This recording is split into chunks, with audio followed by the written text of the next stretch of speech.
అక్కడ ఆ సెంటర్ ప్లేస్లో ఏముందంటే సిలువ వేయబడిన యేసు క్రీస్తు ఆ యొక్క సెంటర్లో ఉండినట్లు తండ్రి పెట్టుకున్నాడంట ప్రియులారా.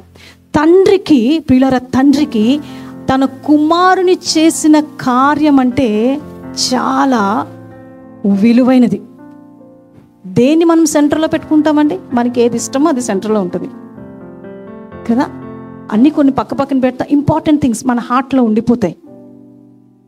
సృష్టి అంతట్లో, యూనివర్స్ అంతట్లో తండ్రి ఆ యొక్క క్రియేషన్ అంతట్లో పరలోకంలో అంట మధ్యలో ఏది పెట్టుకుని ఉన్నారంటేనంట వధించబడిన గొర్రె పిల్లను ఆ యొక్క సెంటర్లో పెట్టుకున్నారు.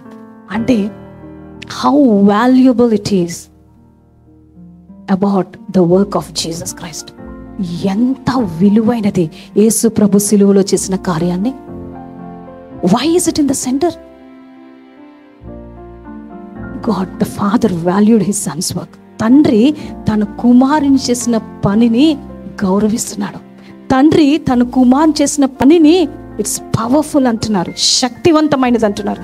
తండ్రి తన కుమారు చేసిన పనిని ఇట్స్ ఇన్ఫ్లుయెన్షియల్ అంటున్నాడు. ఏమైనా అదే కావాలంటున్నాడు. తండ్రి తన కుమారు చేసిన పనిని ప్రశంసిస్తున్నాడు. ప్రియులారా, అదే సెంటర్లో ఉంది.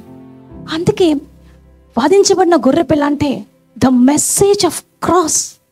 సిలువలో యేసు ప్రభు ఏది చేశారో అదే నా జీవితాలకి సెంటర్ అయి ఉండాల్సిందే. ఆమేన్, హల్లెలూయా.